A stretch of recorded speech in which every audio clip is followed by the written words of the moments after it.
A couple of questions about limited capital here. So again, access to capital meaning raising capital. See, if it's a company, you sell the shares. If you want, see, basically you issue more shares, or you issue shares to raise capital, right?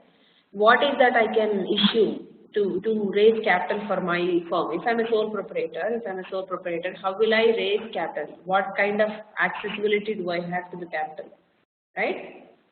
So if I cannot sell off anything to raise capital, so that's why we say it's limited access to capital.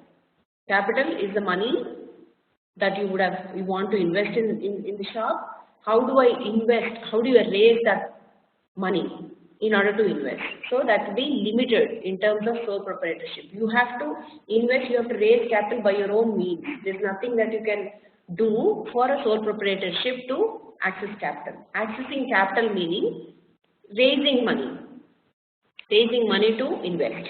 That's why we say limited. And somebody here,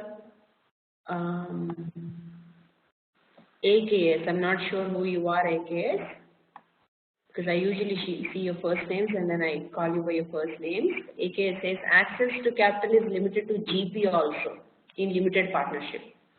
So GP,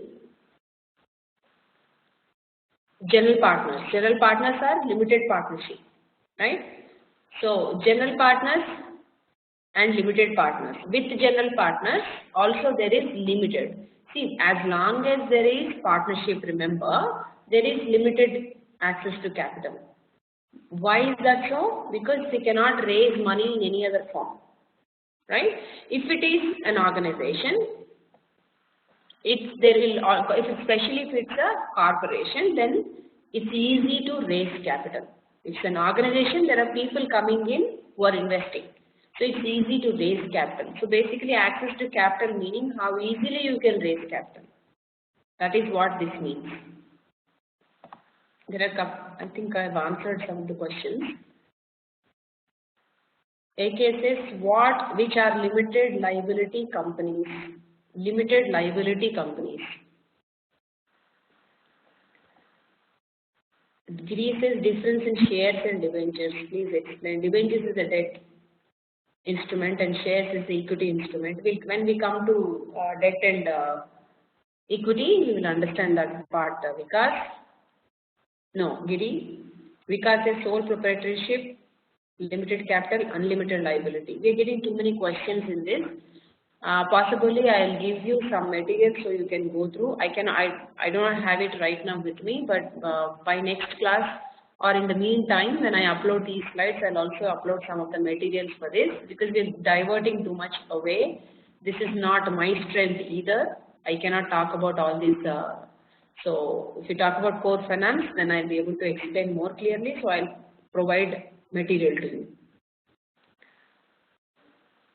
Can sole proprietorship and partnership firm raise capital through shares? If it's a sole proprietorship, Vikas, there's no, is that Vikas asking?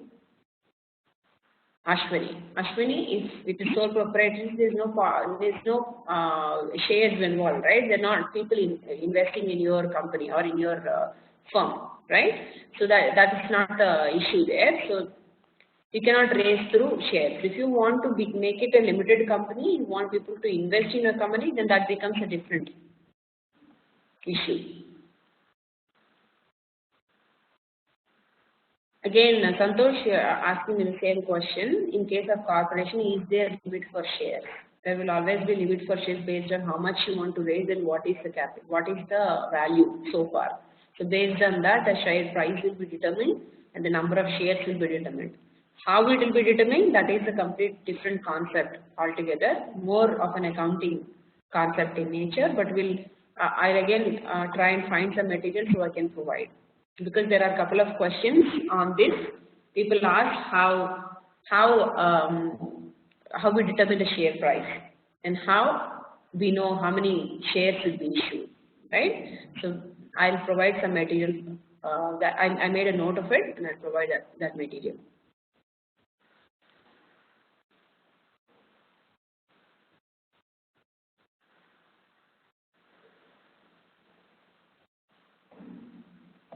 I'm just copying your questions about this particular slide in general, so I can answer separately.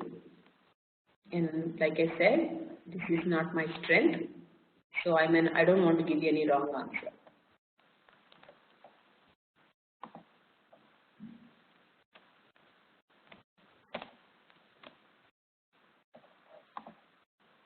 We just wanted to introduce to a few terms because this has already been included in the handout and we cannot change. Anyway, so again want to introduce to a term called agency problem. Now generally what happens is the firm or the owners will appoint somebody to manage the organization. If you and I invest in a company, we buy the shares of that particular company, but somebody else is managing it. If that somebody else is managing it, that someone has got different interests to the interest of the corporation, which is maximizing the shareholders' wealth, then that will give rise to agency problem. Agency problem meaning having a conflict between the principal and the agent. Agent meaning the person who is managing that company. Right? Person or persons who are managing that company. And the principal is who have invested in the company. Right? We have invested in the company, someone else is managing. So what generally happens is, now when a lot of times what happens is people who are managing and who are evaluating the project. Let's say we have invested in the company. We have raised money for the company by our investments. And somebody else is a manager, he is managing the company. When he is managing the company, the investment that we have given, he must evaluate the project and invest in a good project, right? But when he is evaluating the project, there may be a certain personal interest involved. He may not pick the right project, which is good for the company, right? In such cases, there is a conflict there. There is a conflict that he is picking something that is advantageous to him, not to the company, right? I'm just giving you one example. So that may give rise to a agency problem, meaning there is a conflict there. That we call it an agency problem. The agent who is running the company has created an issue there, right? Because he is not investing the money in a project that maximizes the wealth, he chose something else, right? So the objective is defeated there. That is a conflict there. So we call this as an agency problem. The other examples could be the reason why he or she behaved in such a manner is could be personal interest. It could be that the project that he would want to select but has not selected is a very risky project. So he is fearing, he's scared. What happens is that if the money is lost, the shareholders' money will be lost, so he does not want to pick up that project. He would invest in a different project that will give us different or lower returns, right? So that could be one of the reasons. Fear of losing job, expensive perks. If he selects one particular project, he's getting more perks, right? Or he wants to expand the business so that his scope or scale of power is more, right? We've set up let's say we have a plant in city A, and now he wants to utilize the funds that we have given him and invest in city B. As an objective of maximizing the wealth, investing city B may not maximize the wealth, yet he will do it. Why? Maybe because that will increase his power. Instead of 1,000 people working under him, there will be 2,000 people working under him when that other plant becomes operational. So there could be various reasons why the person who is managing would behave in a way other than maximizing the wealth of the shareholder. So that we call it as a agency problem. So just be aware of the term, what agency problem means. So if there is agency problem, that will reduce the firm value, right? Because the objective is not met. The objective of maximizing the shareholders' wealth is not met. So, Balaji says in corporations, although managers generally have an ownership stake.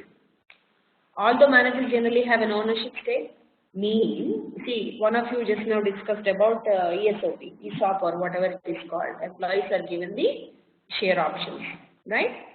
So generally what happens is, in order for them to not deviate from the wealth maximization objective, usually the agents or the managers are given ownership.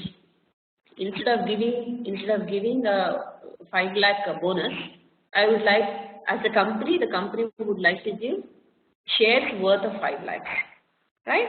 In that way, they're making the agent part owner. They're making him also a shareholder. He's also got ownership. Because he's got the ownership, he cannot act in his personal interest. He will have to act in the interest of the company. Because if the value of the company increases, his ownership also will be increasing, right? So that is what generally people do in order to overcome this. So Balaji, we will be coming to that part. This slide is just discussing what agency problem is. Now, how to overcome? We'll make him owner. We'll make him part owner. We'll give him some ownership stake. That way, we will make him owner.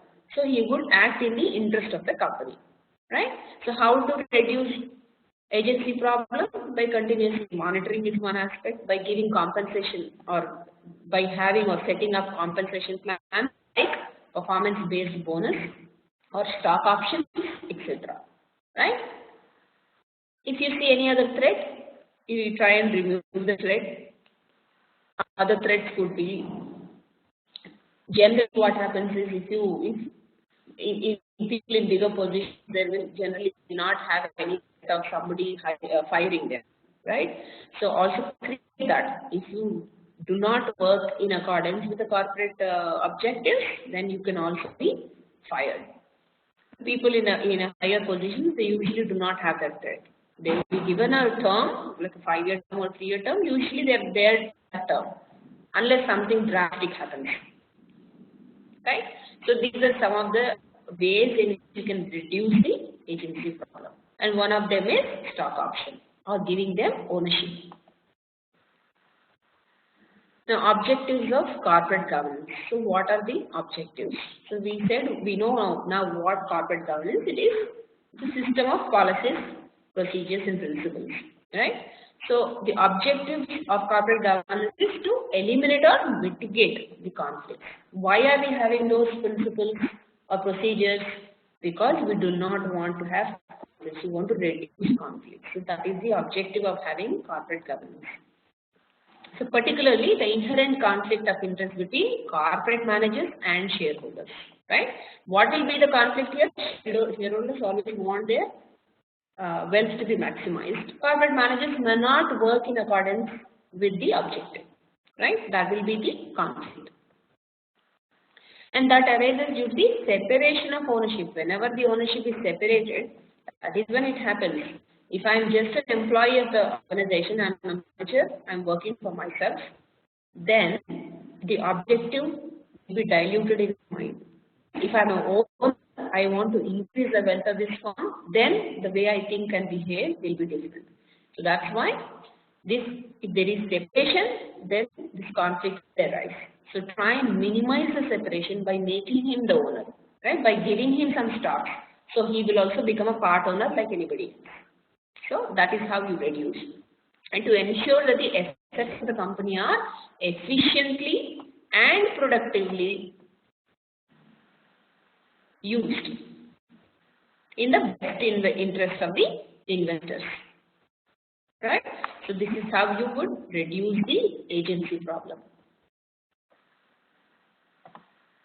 Now this is shown in reducing it, so we get the heading as well. Alright, so now effective corporate governance, the same thing that we discussed, we're showing it in terms of a diagram. So identifiable and measurable accountability. If there are, one of you asked me, is it possible to measure? Right? There will be certain aspects which can be measurable, certain aspects probably cannot be measured. One of you asked me if it can be quantifiable, right? So certain measures which are identifiable and measurable, those can be clearly defined, and clearly defined the governance for responsibilities. And what are the responsibilities of the managers and directors? Those parts should be clearly defined. Fairness and equitable treatment in dealings, everybody should be treated fairly and equally. And then transparency and accuracy in disclosures. Everything that you disclose has to be transparent.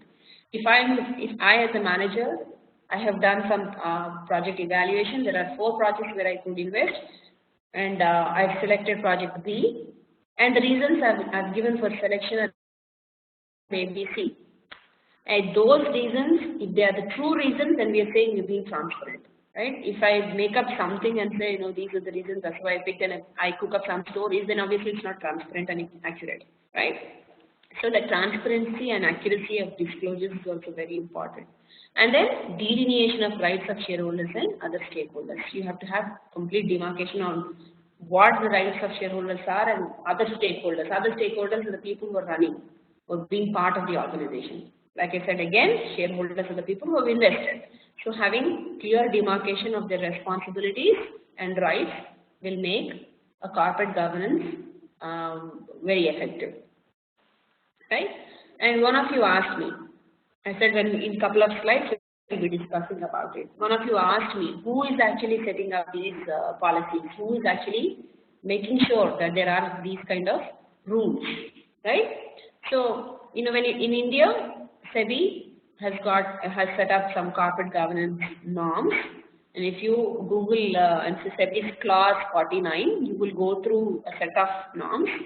So please go through, all of you who are interested in understanding what these corporate governance norms are. And one of you, I remember, I don't know if it's Nagaraj or Balaji, one of you asked me who will set this up. So SEBI, there is a clause 49, please go through. It's called corporate governance norms. So there'll be a list of norms, policies and procedures, do's and don'ts for organizations that are set up. And likewise, other organizations and other countries also, each country will have their own rules, guidelines. So this is guidelines from, I think, Singapore. Yeah, it's the Monetary Authority of Singapore. Monetary Authority of Singapore, like SEBI, has given certain rules and guidelines, right? So for an example, first principle is every institution should be headed by an effective board, not a single person heading, but a board of people. Effective board should be there. There should be a strong and independent element on the board which is able to exercise objective judgment on corporate affairs independently from management and substantial shareholders. So this person, independent element on the board, should not be part of the shareholders, should not be part of the management. Should be an independent person, somebody who is not linked or related to any of this, who can take decisions independently because they are not biased. If I am an owner, I would take from an owner perspective.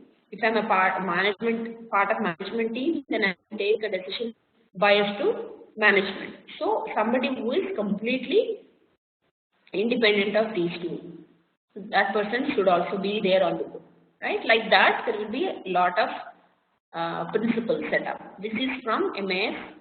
Like I said, it is the Monetary Authority in Singapore. And you can also go through similar ones like the clause 49 that we just discussed. But if you go through clause 49, it won't be like this 1, 2, 3 kind of thing. So you have to go through and understand, read paragraphs, try and understand what it means. Again, like I said, we are not going into depth because I just want to familiarize you with those terms. So that is not part of what we are discussing. Now, when what is that we are discussing in this course? We'll be talking about time value of money. We'll be talking about risk return. We'll be talking about cash flows. Then we'll talk about basically again efficient capital markets is a big concept in itself. We will not go into depth, but we'll talk about what efficient capital markets are. And then what are competitive markets. And when we say risks, what types of risks are there? Diversifiable risks, non-diversifiable risks. So when we discuss about risks, we'll discuss about that. And this we've discussed in brief, principal and agent issue. And what should be the ethics, right? These are generally the key financial principles. Some of it will go in depth, some of it will just touch base. Now, coming to another term, financial markets. We have used financial markets earlier too in when we were discussing about the decisions, the key decisions of a financial manager. We talked about we briefly talked about financial markets. So now, what are financial markets? The main goal of financial markets is to take the savings from those who do not wish to consume and to channel them to those who wish to invest more than they have presently. Meaning, from the surplus units, you are taking money and giving to the deficit unit. So that is the role of a financial market. So what are they doing? They're channeling. From where the money is, they're channeling it to where it is not there. Who needs money? Right? As a company, as an organization, if I need money and you have money that you can invest, so financial markets help you to invest so I can get the money. Is that clear? So that is financial markets. Again, this we have seen. Now, financial markets again, this is the saving surplus units. People who have money. Saving deficit units, the investors, people who want money so they can invest. So, financial markets taking money from surplus units and giving to deficit units. In return, once they get the return will be again channeled through the financial markets to the surplus units.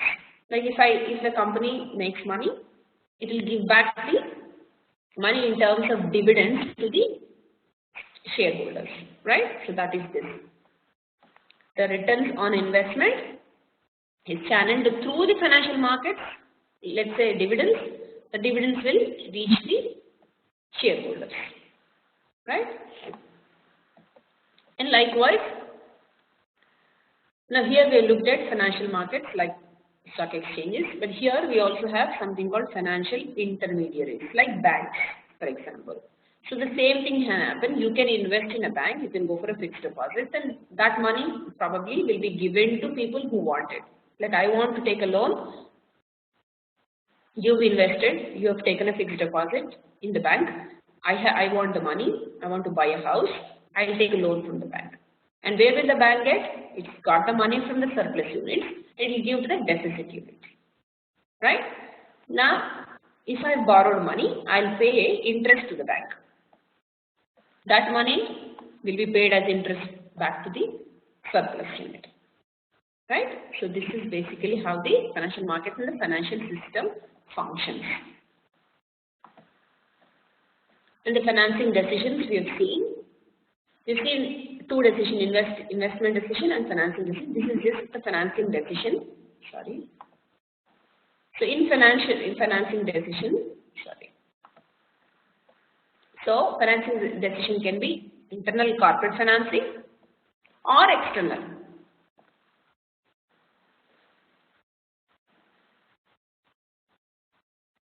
Are you all there with me? We are all a bit quiet, too many terms and not going into depth, not understanding them completely. Are we lost? Thanks, Ranjit. You said yes. So you're there with me. Instead of MAS, we can discuss our SEBI governance. True. What happened, was the slide was already prepared for MAS. Then I realized I had the same question in my mind. I thought, why are we discussing about MAS when we can discuss about SEBI? But then the SEBI was too large to discuss. I've gone through the class 49 and it was too large to discuss. Like I said, it was not in point wise. Then I realized that, that's why probably just to give you an understanding and a feel of what the principles will be like. Because MAS is nice and point-wise, it's clear and easy to understand. Because we are not really going through each and every one of those principles and understanding. Because that is not the objective of this course, right? So you rightly pointed out that was a good thought. I got the same thought, but like I said, SEBI's corporate governance norms are too large to discuss, and even to go through and show you so you can understand it's hard. That's why we just picked up something which is MAS instead. So it is nice and point wise. This is only to give you a feel on what these principles will be like. That's why I asked you to go through SEBI. It's large and it's not point wise too. It is like in paragraphs and it uses a lot of jargon. It's not simple, right? But the idea is still the same, that it is set up by these bodies and the principles are listed out. Not necessarily in easy way to understand, but it is there. So all corporations have to follow those norms. I hope it is clear to you, AKS. And by the way, what is your first name?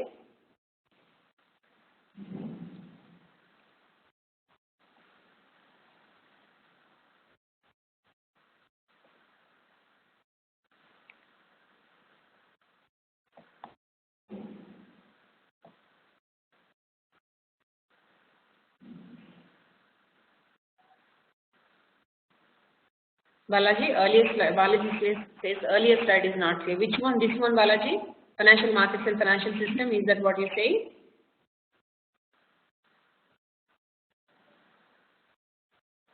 Slide number 18. Yeah. Yes, Balaji. I'm glad you have seen. The SEBI 49 class is running to 29 pages is what Balaji says. So now we can appreciate why it is not being discussed in class. So there is a reason. So, but I'm glad if it comes into your mind, do ask me. If there is a reason behind it, I will tell you. If there is no reason, then I'll explore why it is in such a way, right? But still ask me, right? So financial markets and financial system, I'm just going through once again. So what we are saying here is in financial markets is a place we exchange, right? This is a place which channels money from the surplus to deficit. I have money that I want to invest, and as a company you require money, right? I have money that I can share. So that surplus, see if this is me, I'm having extra money and I have saved some money, I have that money that I can invest. So that will be invested through financial markets, meaning through, let's say, exchanges, stock exchanges. It will go to the company that wants money, right? Again, you will make a decision on where you want to put your money. That's a different story. There are 10 companies that are looking and I would like to invest in a company that I want. So, but the idea here is the money is flowing from the surplus units to the deficit units through financial markets like stock exchanges. In return, when once the money is invested, the company makes some return, right? That money is given back to the surplus units, right? The return that is made in terms of, let's say, dividend. The company gives dividends regularly to the investors, to the shareholders. So that money that the company wants to give as dividend will go back to the surplus units, the people who have invested, that is the shareholders, again through the financial markets, through that system. Right? When you're saying through that system, that is the system that we follow. That does not mean that something happens on the exchange for the dividend to flow. Dividend will be given to your account directly by the company. Right? But basically this is a system that we're following through. And likewise, there is something called financial intermediaries, such as banks. And the surplus units, if I have money that I have saved, I would like to, let's say I want to go for a fixed deposit in a bank. So I'm giving that money to the bank. And you want money, you want to take a loan from the bank, so you would take that loan. So the financial intermediaries, such as banks, will give the money that I have deposited to you at a certain interest rate, right? And you will pay that interest to the bank, and the bank will pay interest to me, right? So basically what we're trying to say is the financial system, the financial markets and the intermediaries is the financial system. Basically what it is doing, it is trying to get or channel the money from the surplus units to the deficit units. That is the idea of this slide. Is it clear, Balaji?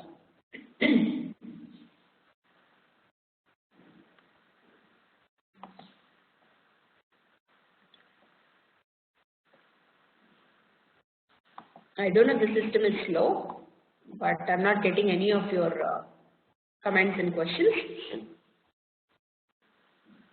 AKS is Srinivasan. Okay.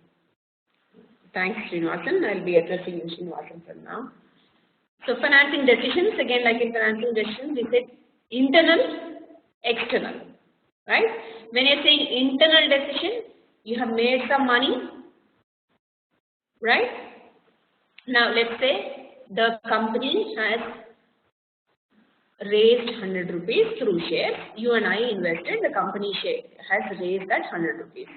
It has invested in the project and it has got some return out of it. Right? For the 100 rupees that it has invested, it has generated an income of, let's say, earnings of 20 rupees. Now, what should it do with this 20 rupees?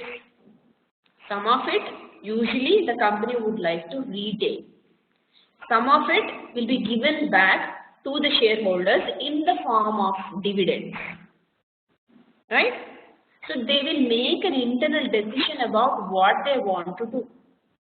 When they are retaining, from the retained earnings, they may want to reinvest. 20 rupees we have earnings. So after 20 rupees, 10 rupees I want to retain and reinvest in the company, and 10 rupees I want to, as a company, they want to give it to shareholders as dividends. Right? 100 rupees they have raised.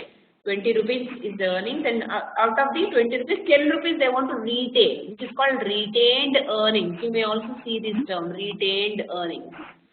So retained earnings, from the earnings they want to retain, hold back to 10 rupees. And remaining 10 rupees they may want to distribute in the form of dividends. Right? So when you're talking about retained earnings, it is an internal corporate financing, meaning they're raising that money. Instead of giving it away, they're keeping some of the money so they could invest. So that is also one form of financing, which is the internal financing. Right? Externally, there will be direct financing, indirect financing. Direct financing is through financial markets and instruments. So financial markets, through the instruments of stocks and bonds, will raise the capital. Right? So through external sources, meaning not within the organization, outside the organization. Outside the organization, how do they raise capital? Through direct financing or through indirect financing. Through direct financing is through financial markets in terms of the financial instruments, which are stocks, meaning shares, or debt, something like bonds. And one of you asked me, I think Nagaraj, you asked me, bonds and shares and debentures. Debentures are like bonds, they are debt instruments. Shares are equity instruments. Right? So through shares or through debt. So for now, just get familiarized with the term bonds and debentures. What they are, we will study that in a complete new chapter. Right? Valuation of bonds. We will understand what a bond is, what a debenture is, and we will also try and understand more in depth of what is the nature of that, right? So for now, just get into your head, the bonds and debentures, they are debt instruments. Everything we cannot cover right in the first few classes, otherwise it will be too much of information and you cannot link properly, right? I'm trying to go slow so we can link things properly. Right? This class may, like I warned you in the beginning, it may feel a little bit disconnect because we are introducing certain terms, you may not see the link. But from next class onwards, I promise there will not be any disconnect. It will properly flow through, so you can understand, you can link. Right? So anyway, so external sources, direct financing, indirect financing. Direct financing, we talk about the instruments.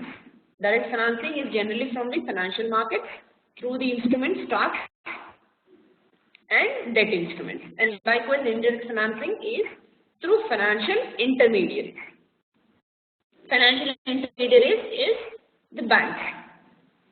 So through banks, how can you take? You can take loans. So why are we calling it indirect? Because somebody would have invested in the bank and that money is given to us. So it's not bank's own money, there's nothing like own, right? Surplus units would have invested and that money is given to us. So that's why this is indirect. When we say direct, people who have bought shares are directly giving it to us. The money is directly coming from them, right? So this is how the financing decision looks like in terms of the funding, in terms of raising capital. How it is raised through, is it internal or external? If it is internal, in what ways? In terms of retained earnings, it is raised. If it is external, in terms of direct financing and indirect financing. Indirect financing, it is through stocks and bonds.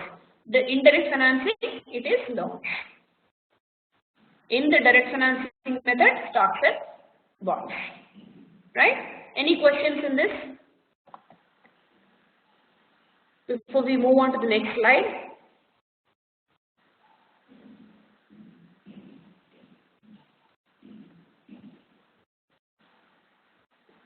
Yeah.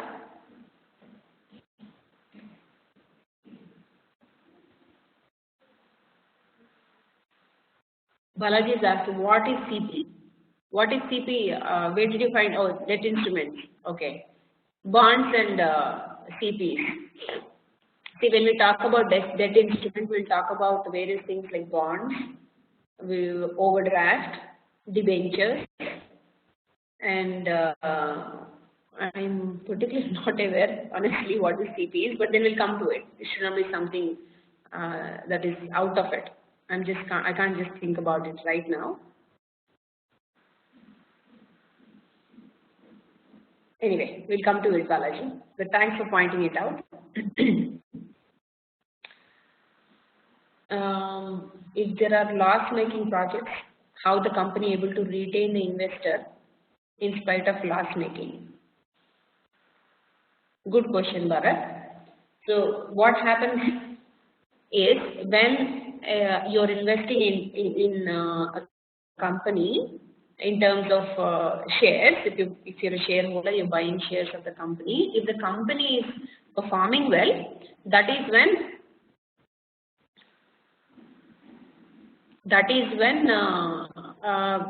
you get money in terms of dividend. So something in return you would get from the company. If the company does not perform well, you do not get anything.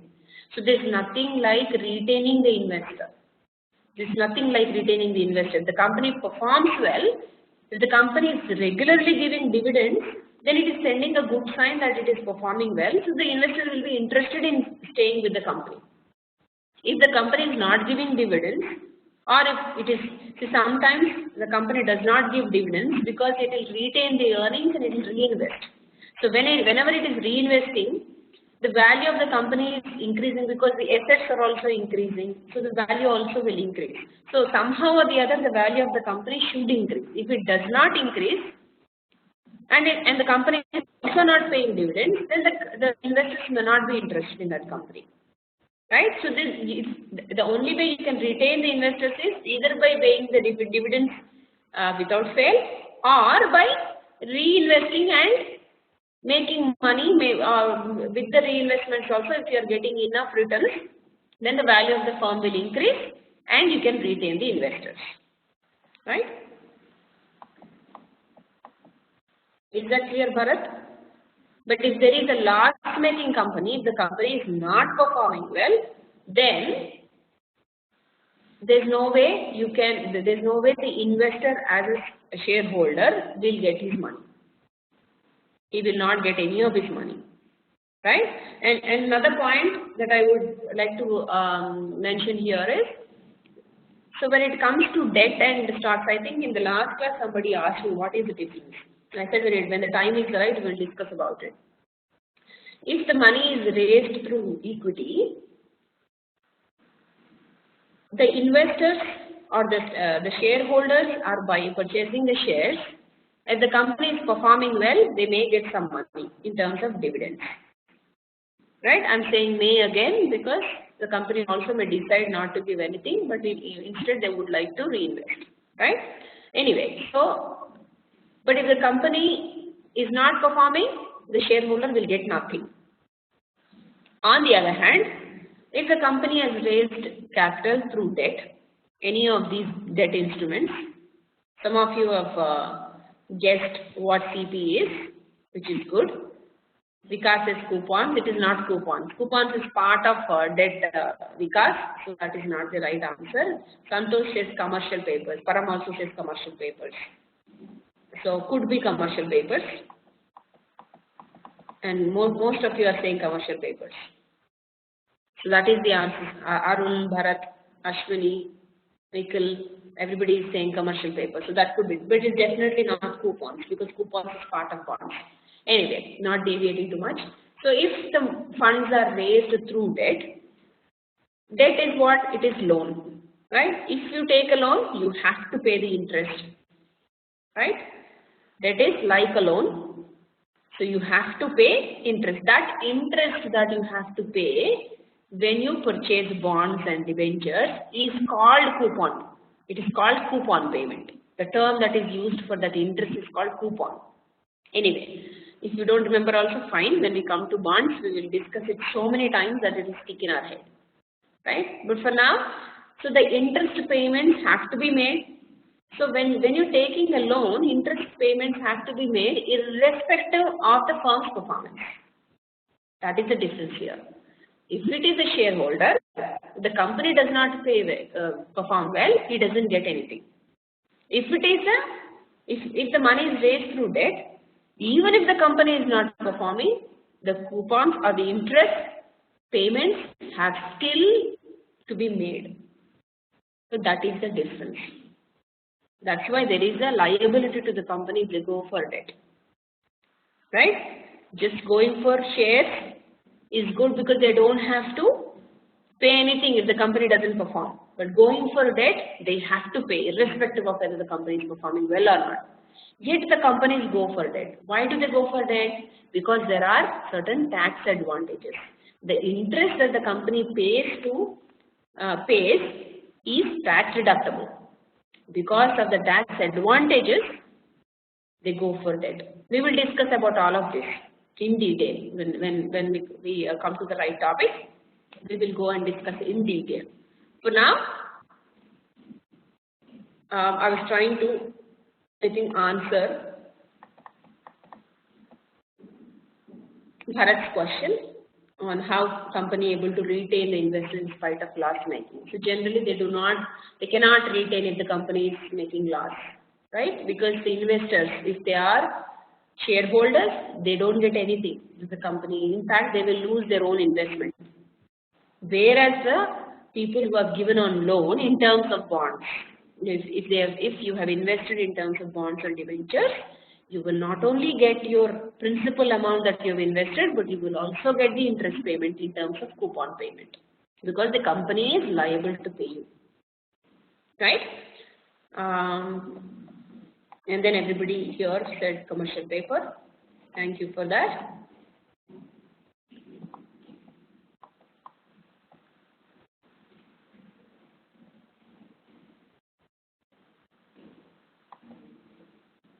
Devendra says, I'll just like to read what Ashwini says is unsecured money market instrument issued in form of promissory notes.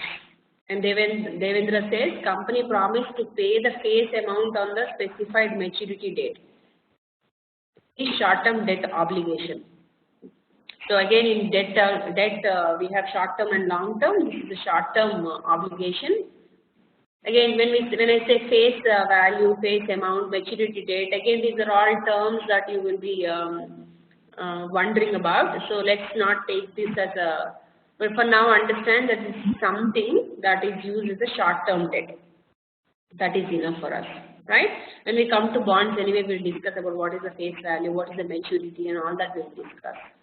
For now, Devendra says commercial paper is the short-term debt obligation. Right? If you want to go for short-term debt, this is what you use. That is what Giri also says and Ashwini also says. Right?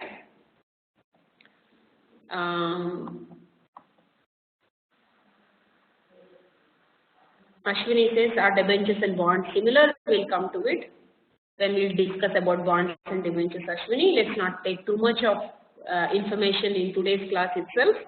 There are so many things that we can discuss, but then for people who cannot understand, then it will be completely off tangent. Okay, let's take what is pertaining.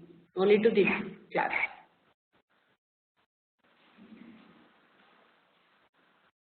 Besides a portion of profit, depreciation is also taken under retained earnings. Depreciation, retained earnings is earnings that is been retained instead of distributing it. That is what retained earnings is, Param. Depreciation and all that is more of an accounting nature where you have assets that depreciate in value. That is more of an accounting thing when you are calculating profits, right? But when you're talking about retained earnings, we are talking more about the earnings that we have, which could be either reinvested in the project or distributed in terms of dividends to the shareholders. So that if you want to retain, that is called as retained earnings. Now when you're saying for working capital needs or even for ongoing or new projects, it could be anything, Nagaraj, based on the decision that the organization makes, right? Generally not for working capital, but it also can be for working capital. If the company does not perform well in the coming 2 years, then probably could be used for working capital needs. Otherwise, generally it is retained for new projects, right? And sometimes it is also retained to be able to give dividends without fail. Now, let's say this year the company has performed really well. Let's say last year the dividends we gave to the shareholders is 2 rupees per share, let's say, right? This company, we've been giving 2 rupees per share for the last two to 3 years, let's say. And this year the company has done extraordinarily and the earnings are really good. We can afford to give them 7 rupees per share, but we don't want to give them, right? We will either give them 2 rupees per share just to continue the momentum, or we can slightly increase to 2.1 or whatever is the decision made. And what will we do with the remaining? We'll just keep it aside as surplus. If you're not using for anything, it's also fine. We will just retain it. What if 2 years down the line the company does not perform and we are not able to give dividends? Then it will send a wrong signal to the people that the company is not performing. We don't want that to be revealed. Generally, we resent the company, organizations do that. So what they do is, from the amount that they have retained, they will pass it on as dividends at that point in time, right? So that's why they want to retain it. It's like the reserves. It's like reserves, Balaji. All right. Can we move on to the next slide? We'll just cover one more slide, I guess. When we talk about financial markets are generally we say primary markets and secondary markets. Again, more terminology. I'm sorry if it's just like too much of new terminology being introduced, and if you cannot find a connect, I'll try my best to give you some connection, but otherwise bear with me for today's class. Like I said, I promise next class onwards everything will flow properly. So again, we're talking about financial markets. Now, when we say financial markets, primary markets and secondary markets. Usually we call primary markets. And what are primary markets? Primary markets are where the first time the money is raised, right? Now, if I am an organization, we are an organization, and we want to raise capital through shares, right? First time when I'm issuing the shares, the first time, that is called primary market. The IPOs that you would have heard about.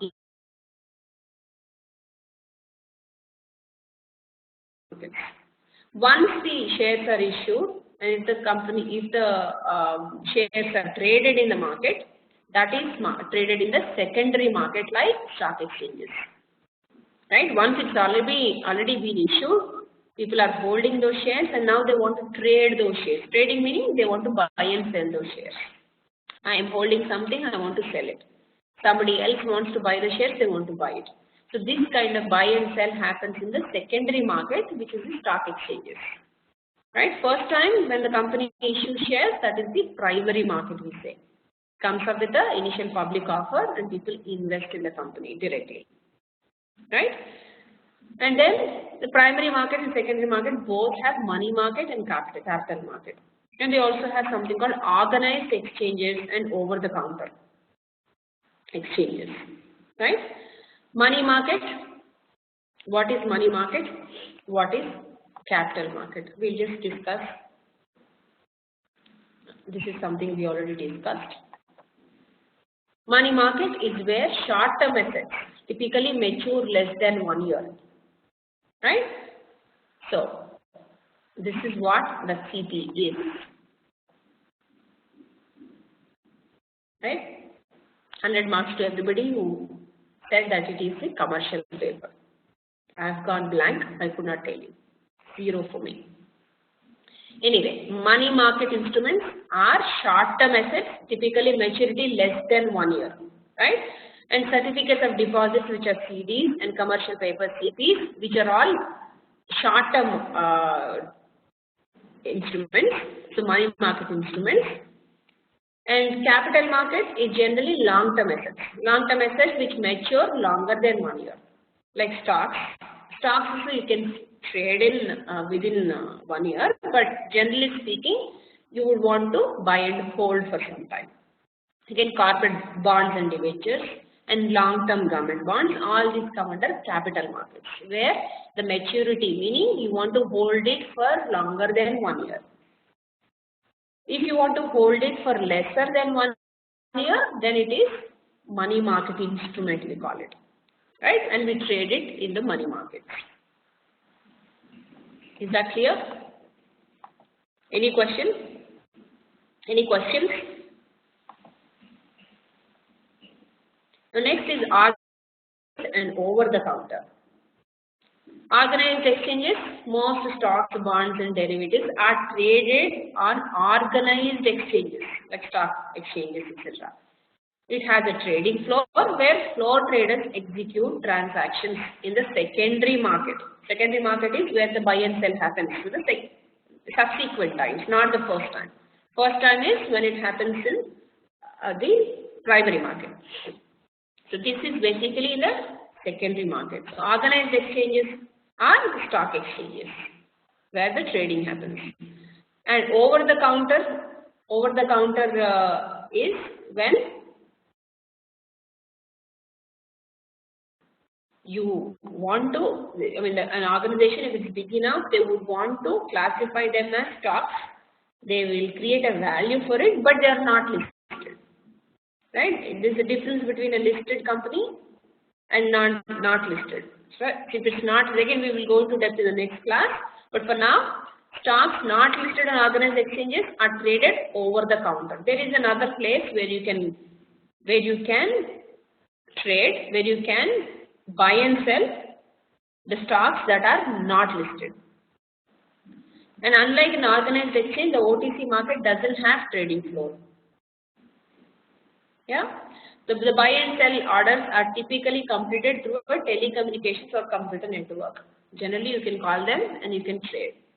If you purchase something which is not listed, if you are purchasing something that's not listed, there is a over-the-counter Exchange of India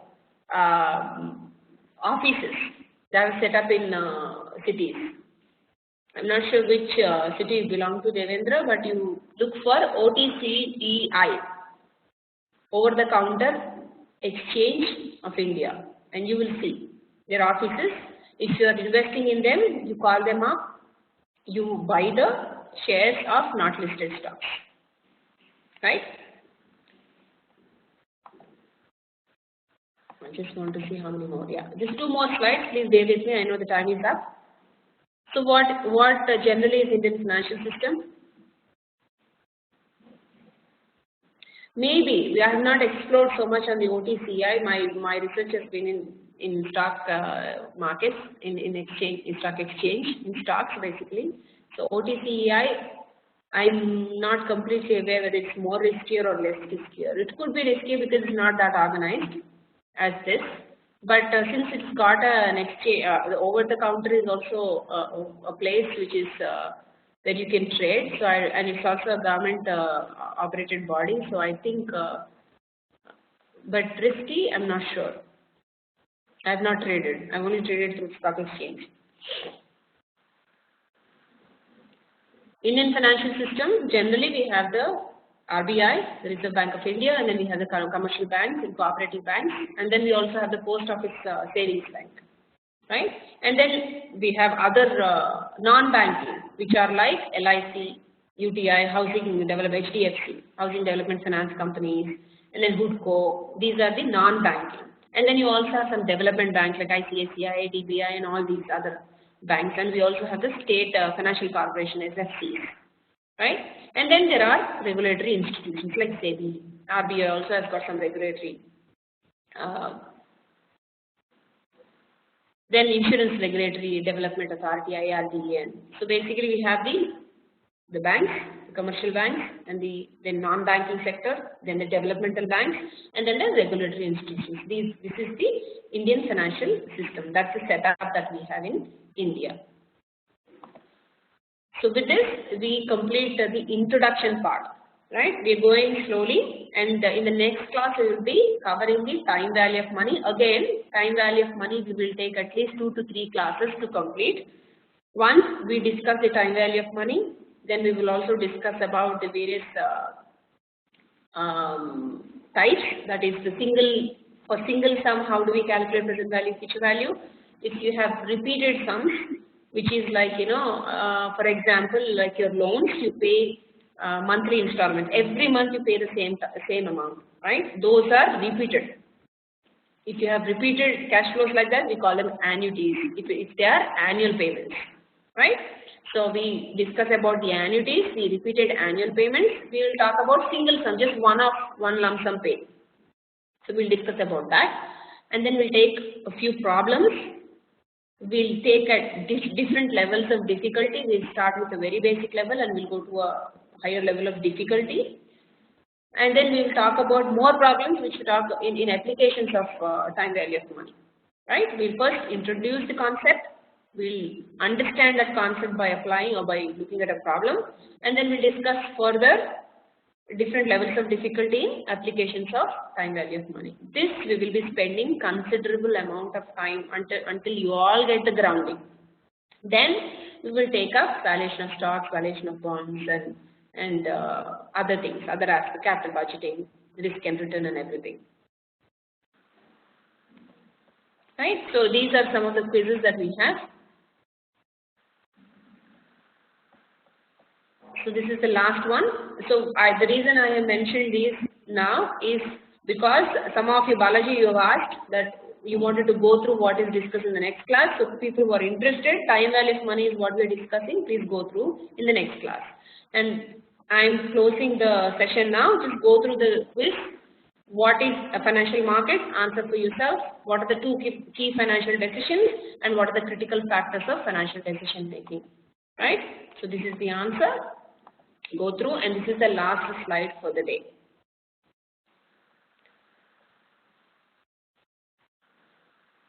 So I'm stopping the recording.